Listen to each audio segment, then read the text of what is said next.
100% പദ്ധതി വിഹിതം ചിലവഴിച്ച തദ്ദേശ സ്ഥാപനങ്ങളിൽ ഒന്നാമതായി പെരുവയൽ പഞ്ചായത്തിനെ തെരഞ്ഞെടുത്തു.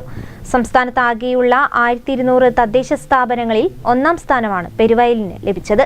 കൂട്ടായ പ്രവർത്തന ഫലമാണ് ഇത്തരത്തിലൊരു നേട്ടത്തിന് അർഹമാക്കിയതെന്ന് പെരുവയൽ ഗ്രാമപഞ്ചായത്ത് പ്രസിഡന്റ് സുബിത തോട്ടാഞ്ചേരി അറിയിച്ചു.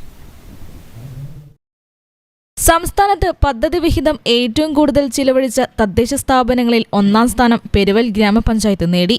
1200ഓളം തദ്ദേശ സ്ഥാപനങ്ങളിലുള്ള സംസ്ഥാനത്ത് 100% പദ്ധതി വിഹിതം ചിലവഴിച്ചതിനാണ് പെരുവയൽ ഗ്രാമപഞ്ചായത്തിന് ഒന്നാം സ്ഥാനം ലഭിച്ചത്.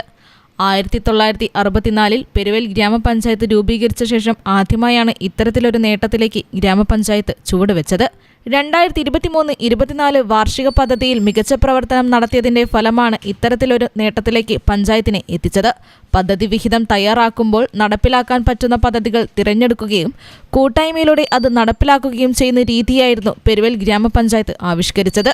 പഞ്ചായത്തിന്റെ വർക്കിംഗ് ഗ്രൂപ്പുകളിൽ ആവിഷ്കരിക്കുന്ന പദ്ധതികൾ നടപ്പിലാക്കാൻ ശ്രമിച്ചു എന്നതാണ് പെരുവയൽ ഗ്രാമപഞ്ചായത്തിനെ നേട്ടത്തിന് അർഹമാക്കിയത്. കുടിവെള്ള പദ്ധതികൾ, റോഡ് വികസനം, പാർപ്പിടം, ഊർജ്ജ വികസനം, ആരോഗ്യം, വിദ്യാഭ്യാസം, ക്ഷേമകാര്യം, പോഷകാഹാരം തുടങ്ങി എല്ലാം ദീർഘവീക്ഷണത്തോടെ ആവിഷ്കരിച്ച് നടപ്പിലാക്കിയെന്നതാണ് പെരുവയലിനെ ഒന്നാമതെത്തിച്ചത്. കൃത്യമായിട്ട് ഞങ്ങളുടെ ഈ വർഷത്തെ പദ്ധതി ഓരോ പദ്ധതികൾക്കും നമ്മൾ കൃത്യമായിട്ട് മോണിറ്ററിംഗ് നടത്തി ആ മോണിറ്ററിംഗ് സംവിധാനത്തിലൂടെ തന്നെയാണ് ഇതിലുള്ള വിജയം കണ്ടെത്താൻ വേണ്ടി സാധിച്ചിട്ടുള്ളത്.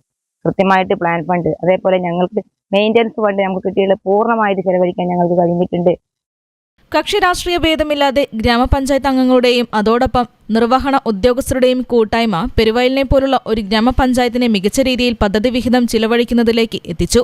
വരുന്ന വർഷങ്ങളിലും ഇതുപോലുള്ള നേട്ടത്തിലേക്ക് എത്തുന്നതിനു വേണ്ടി 2024-25 വാർഷിക പദ്ധതിയിലേക്കുള്ള പുതിയ പദ്ധതികളും ഇപ്പോൾ തന്നെ ഗ്രാമപഞ്ചായത്തിന്റെ നേതൃത്വത്തിൽ ആവിഷ്കരിക്കുന്നുണ്ട്.